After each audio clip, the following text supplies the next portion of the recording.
नमस्कार, मैं हूं रुपेश श्रीवास्तव। आप देख रहे हैं सिटी बुलेटिन न्यूज। मेरा खास कार्यक्रम चाय पे चुनावी चर्चा में मैं हाजिर हूं। इस समय मैं जो है साहबगंज में मौजूद हूं। आप देख सकते हैं किस तरह से लोग यहाँ पर चाय की चर्चा कर रहे हैं, चाय पे चर्चा कर रहे हैं। 2022 का चुनाव आने वाला है और जिस तरह से चुनाव होने वाला है 27 फरवरी को, उसके लिए लोग यहाँ पर मौजूद हैं, चाय पे चर्चा कर रहे हैं कि चुनाव में कौन अब की जीतेगा, कैसे क्या रहेगा, किसको वोट किया जाए जिससे इस क्षेत्र का भला हो सके, किसने अभी तक क्या कार्य किया है और जो सरकार आए वो उनकी हित की कितनी बात करें और जो है हमारे लिए क्या कर सकेगी, उस सब चर्चा कर रहे हैं। यहाँ पर लोगों से बात करेंगे, हम उनसे बात करेंगे कि चर्चा में क्या आप लोग कर रहे हैं और मेरे चालक के माध्यम से क्या करना चाहिए। बाबू, चर्चा कैसी चल रही है, क्या है? ये भारतीय जनता पार्टी का है। जैसा कि आज मैंने एक पार्षद जी का सुना है, वीडियो वायरल हुआ है, उसमें उन्होंने कहा है कि कानपुर में जो इत्र व्यापारी जो पैसा पकड़ा गया है वो भारतीय जनता पार्टी का है। हमारे कहने का मतलब है कि सपा वाला क्यों मिर्ची लग रही जब बीजेपी का है तो चाहते क्या है? 2022 में क्या रहेगा? 2022 में योगी जी आएंगे यहाँ पर। हाँ, योगी जी आएंगे। आप बताइए भैया। 2022 में भाजपा की प्रचंड बहुमत से सरकार बनेगी। हम लोग फिर से मुख्यमंत्री योगी आदित्यनाथ जी को भारी बहुमत से विजयी बनाएंगे। और देखिए, इत्र व्यापारी का पैसा है, जनता के सामने खुलासा हुआ है। समाजवादी पार्टी का वो आदमी है और उसी का पैसा था, इसमें कोई दो राय नहीं है। निष्पक्ष तरीके से हम लोग फिर से सरकार बना रहे हैं 2022 में और मुख्यमंत्री योगी आदित्यनाथ जी को ही बनाएंगे। जय श्री राम। आप बताइए, आप युवा हैं, कैसे रहेगा आपकी चुनाव आपका? के चुनाव में योगी जी फिर से आ रहे हैं, प्रचंड बहुमत से आ रहे हैं। कुछ लोगों की अटकलें थी कि यहाँ बाबा जी अयोध्या से लड़ रहे हैं, लेकिन वो गोरखपुर से भी लड़ रहे, तो वहाँ से भी प्रचंड बहुमत से जीतेंगे। और यहाँ से लड़ते तो यहाँ से करीब 2 लाख वोटे होते। जय श्री राम। जय श्री राम। आप बताइए कैसे रहेगा चुनाव? अब की बात सिर्फ योगी जी और बार बार योगी जी, क्योंकि जो कार्य कर रहे वो दिख भी रहा है। और जो लोग पार्टी होते जा रहे हैं उनकी दाल नहीं गली और वो जान रहे हैं कि हमारी दाल नहीं गलेगी, जो लोग छोड़ के भाग रहे हैं। इसके लिए हम तो कुछ नहीं कहेंगे, जिसको आना हो आएगा, लेकिन हम लोग पूरे फैजाबाद की जनता सिर्फ बाबा जी के साथ। कुछ लोग कह रहे हैं बदलाव चाहिए आपकी। बदलाव तो हो रहा है ना, 2012 से लेकर बदलाव हो रहा, सबको दिख रहा है। और जो आग बंद किए हुए जिनकी दाल नहीं गल रही उनको नहीं दिख रहा। 2012 से लेकर आप बताइए कैसे बदलाव चाहिए आपको? इंटरनेशनल एयरपोर्ट आपके अयोध्या धाम में बन रहा है। इंटरनेशनल आपका ये रेलवे स्टेशन अयोध्या धाम में बन रहा है। देव दीपावली हमारे योगी महाराज जी यहाँ मनाते हैं। योगी महाराज जी हमारे ऐसे हैं कि आप मतलब कोरोना काल में वो जनता को नहीं छोड़े, अपने परिवार मतलब पिताजी को मुखाग्नि देने नहीं गए। ऐसा मुख्यमंत्री कभी आपने देखा? नहीं। आप बताइए कैसा बदलाव चाहिए? हर आदमी आज खुश है। बाहर के लोग बॉम्बे, दिल्ली, गोवा, महाराष्ट्र, गुजरात, बाहर के लोग आके यहाँ पे निवेश कर रहे हैं, जमीनें खरीद रहे हैं, होटल बनाने की तैयारी कर रहे हैं, नए नए रोजगार देने का अवसर मिल रहा है। आप बताइए, कोई बाहरी आदमी अगर कहीं से आएगा और उतरेगा तो यहीं पे अगर बिस्लरी की बोतल खरीद किसको पैसा जाएगा? हमारे भाइयों को जाएगा, वो चाहे भाई हिंदू हो चाहे मुसलमान हो। हमको तुष्टिकरण की राजनीति नहीं करनी है, न कभी भाजपा ने किया है। और जब मैं गारंटी के साथ कहता हूँ, इस समय लहर नहीं होगी, ललकार होगी, फिर से हमारी ही बीजेपी की सरकार होगी। जय श्री राम। वाह भाई वाह। आप बताइए। भारतीय जनता पार्टी बहुत ही बहुमत से जीतेगी अयोध्या में और जो बहुत बढ़िया कार्य कर रही है। बस यही कहना चाहते हैं, योगी बाबा हमेशा आएंगे और हर बार आएंगे। जय श्री राम। आप बताइए कैसे रहेगा आपकी? भारतीय जनता पार्टी की सरकार तो पूर्ण बहुमत से बननी है, उसमें कोई दो राय नहीं। और हम उस इंसान को क्यों जिताना चाहेंगे जो बाबरी मस्जिद विध्वंस में हमारे भाई कार सेवक जितने थे, जितने हमारे साधु महाराज थे, हमारे सनातन धर्म पे जितनी ठेस पहुंचाई है समाजवादी पार्टी ने, उतना किसी पार्टी ने नहीं समझा किया है। और ऐसी सरकार में नहीं लाना चाहता हूं कि जिसमें सिर्फ गुंडा राज हो। आए दिन रोज कभी कर्फ्यू लग रहा है तो कभी बहन बेटियों की इज्जत लूटी जा रही है। और मैं तो कहता हूं, हमारे बाबा जी की सरकार में हमारी बेटियां भी सुरक्षित हैं, बहनें भी सुरक्षित हैं, हम सब सुरक्षित हैं। इसीलिए कहता हूँ फिर से दिल से, बीजेपी फिर से। जय श्री राम, जय हिंद। आप बताइए कैसी लगती है? हम हिंदू हैं, मेरा मंदिर बन रहा है। आज तक किसी भी सरकार ने एक भी प्रयास नहीं किया कि राम मंदिर बन जाए। जो भी आया उसने सिर्फ चूतिया बनाया। इसलिए हमारा मंदिर बन रहा है। सबसे बड़ी बात है कि बीजेपी की सेवा और कोई बनाता नहीं, इसलिए हम चाहते हैं बीजेपी रहे, जिससे हमारा हिंदुत्व आगे बढ़ता रहे। चलिए आप बताइए, आपकी क्या राय है? सबसे पहले तो रुपेश भैया आपको नए वर्ष की ढेर सारी शुभकामनाएं और आपके इस चैनल के माध्यम से समस्त जनपदवासियों को नए वर्ष की ढेर सारी शुभकामनाएं प्रस्तुत करता हूं। और जिस तरह से पिछले 5 वर्षों में आदरणीय योगी जी के नेतृत्व में उत्तर प्रदेश सुशासन की रास्ते पर और जिस तरह से जन कल्याणकारी जितनी भी योजनाएं हैं गरीबों, पिछड़ों, दलितों और समाज के सभी वर्गों को निस्वार्थ और निष्पक्षता के साथ योजनाओं का लाभ दिया गया है और सभी के जीवन में एक परिवर्तन लाने का प्रयास किया गया है। भारतीय जनता पार्टी लगातार कर रही है। उत्तर प्रदेश की जनता भारतीय जनता पार्टी के लिए पूरी तरह से निष्ठावान है और पुनः एक बार 2022 में प्रचंड बहुमत के साथ भारतीय जनता पार्टी की सरकार बनाने का कार्य करना चाहिए। आप बताइए क्या रहेगा? लोग चाहते हैं अपने इसमें काम नहीं किया, अपने इसमें काम किया, बहुत अच्छा काम किया। जैसे कि नया मस्जिद बनवाई, मकबरा बनवाया और कब्रिस्तान के जो दीवार है वो बनाने का काम किया। और जो हिंदू हमारे कार सेवक में गए थे, पुलिस चलवाने का बहुत अच्छा काम किया। और इनके पास ऐसे ऐसे काम है, अगर गिनाता रहो तो शायद मुंह हमारा शर्मिंदा हो जाए कहने में। इसलिए अब इससे ज़्यादा क्या करें, किसकी सरकार बनेगी? जहाँ मोदी हैं, योगी हैं, वहाँ सब मोदी। आप बताइए आपकी क्या रहेगा 2022 में? 2022 चुनाव में क्या रहेगा? क्यों, ऐसा क्यों? सरकार जो काम कर रही, रोड बनवा रही है, काम कर रही है।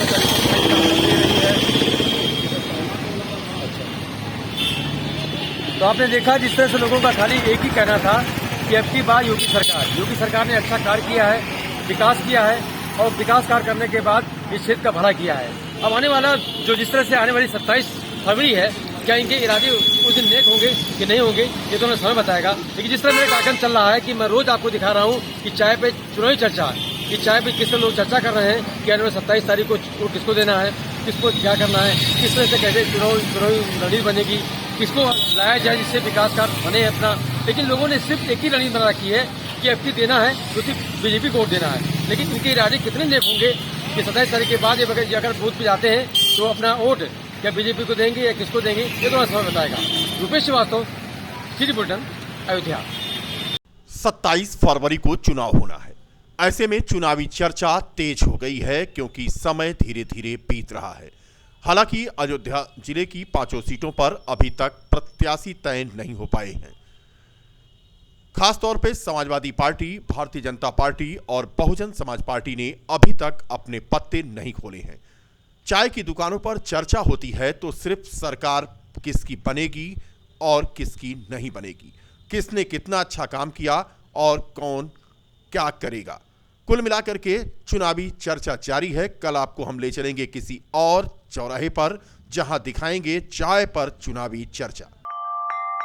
अयोध्या के सरजू घाट पर 40 वर्षीय अधेड़ भिखारी की निर्मम हत्या कर दी गई।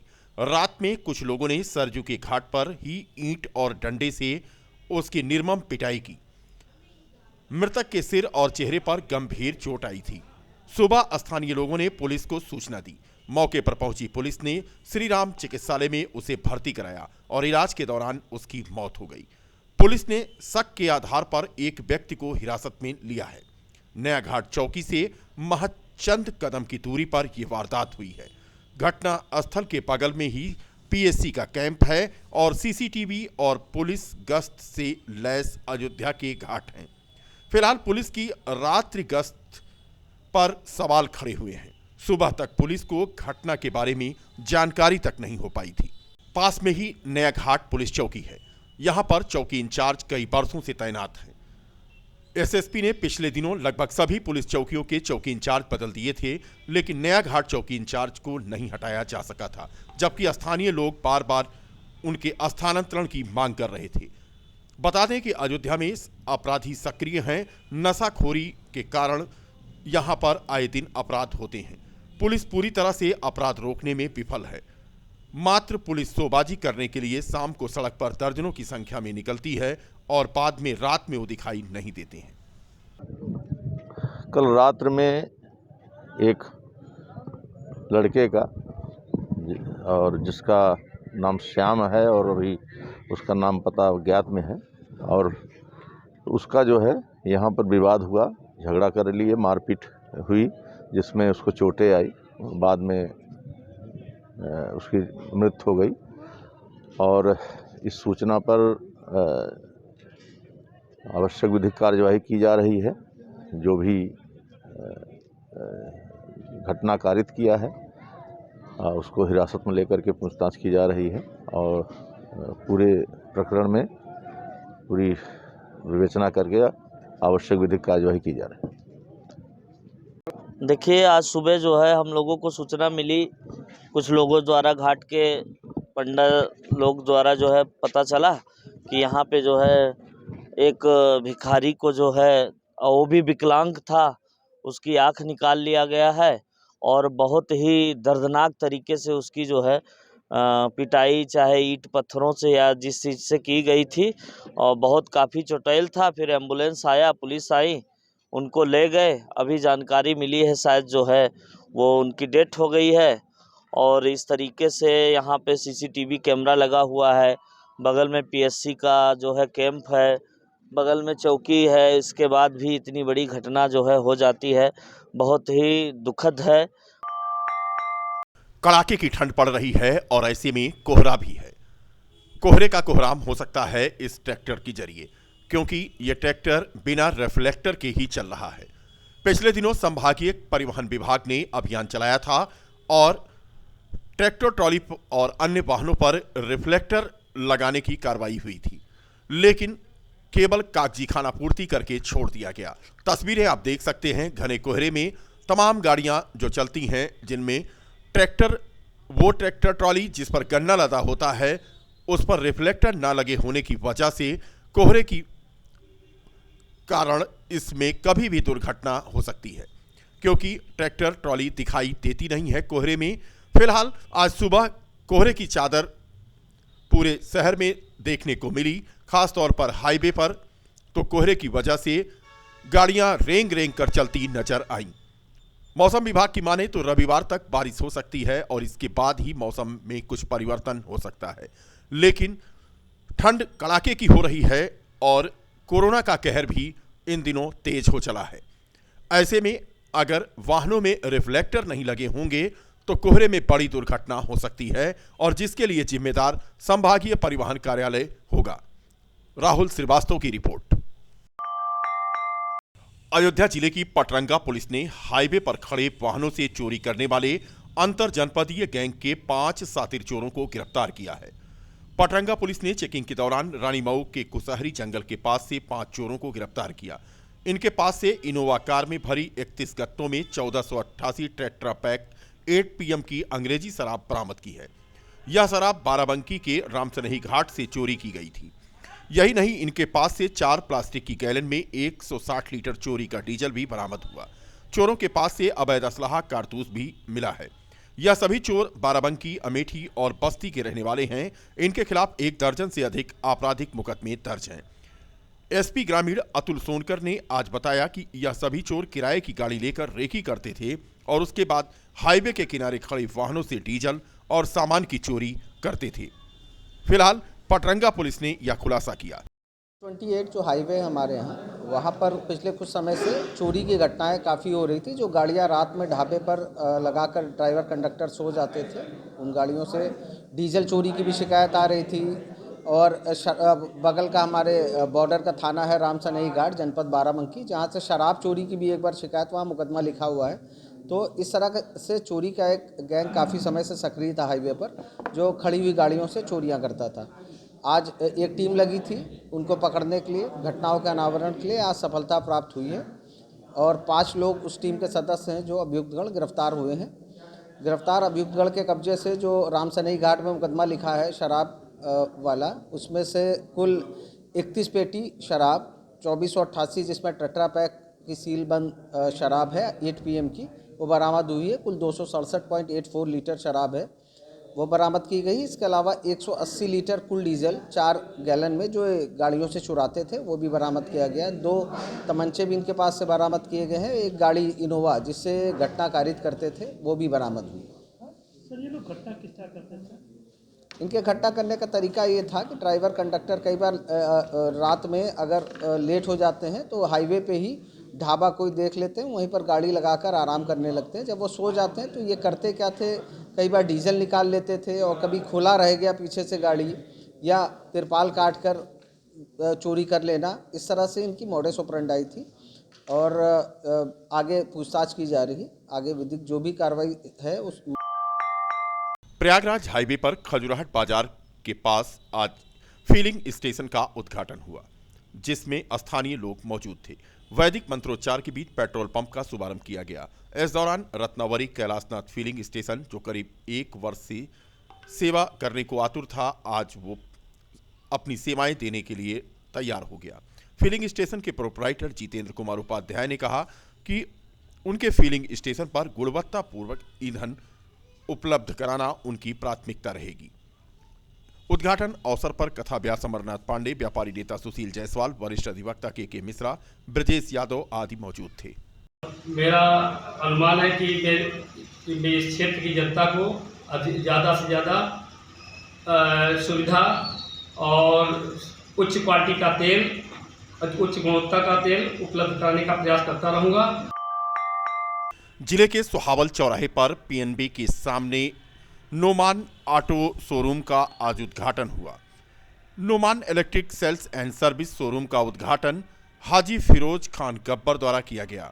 इस संबंध में जानकारी देते हुए शोरूम के प्रोपराइटर इजहार खान और हिदायतुल्लाह खान ने बताया कि इस सेल्स एंड सर्विस शोरूम में इलेक्ट्रॉनिक स्कूटी की विशाल रेंज उपलब्ध है और स्कूटी की शुरुआती कीमत 61,000 से लेकर 91,000 तक है और सारथी कंपनी द्वारा निर्मित ई रिक्शा की कीमत बेस मॉडल में 1,55,000 के आसपास है। उन्होंने बताया कि यहां सर्विस चार्ज पूरी तरह से फ्री है और फाइनेंस की भी सुविधा उपलब्ध है। उद्घाटन अवसर पर पूर्व ब्लॉक प्रमुख सुहावल, फिरदौस खान, सरफराज खान, इजहार खान, हिदायतुल्लाह आदि मौजूद रहे। नोमान ऑटो इलेक्ट्रिक के नाम से है। इसमें हीरो कंपनी की जो है इलेक्ट्रिक स्कूटी मिलेगी हमारे यहाँ। एक बार चार्ज करने पर 120 किलोमीटर इसकी रेंज है और 3 से 4 घंटा चार्ज करने में लगता है। और प्राइस जो है 61,000 से लेकर 91,000 तक कई मॉडल हैं। बैटरी रिक्शा भी आता है। बैटरी सारथी कंपनी का बैटरी रिक्शा है और ये भी 3-4 घंटे में चार्ज हो जाता है। मिनिमम 61,000 जो है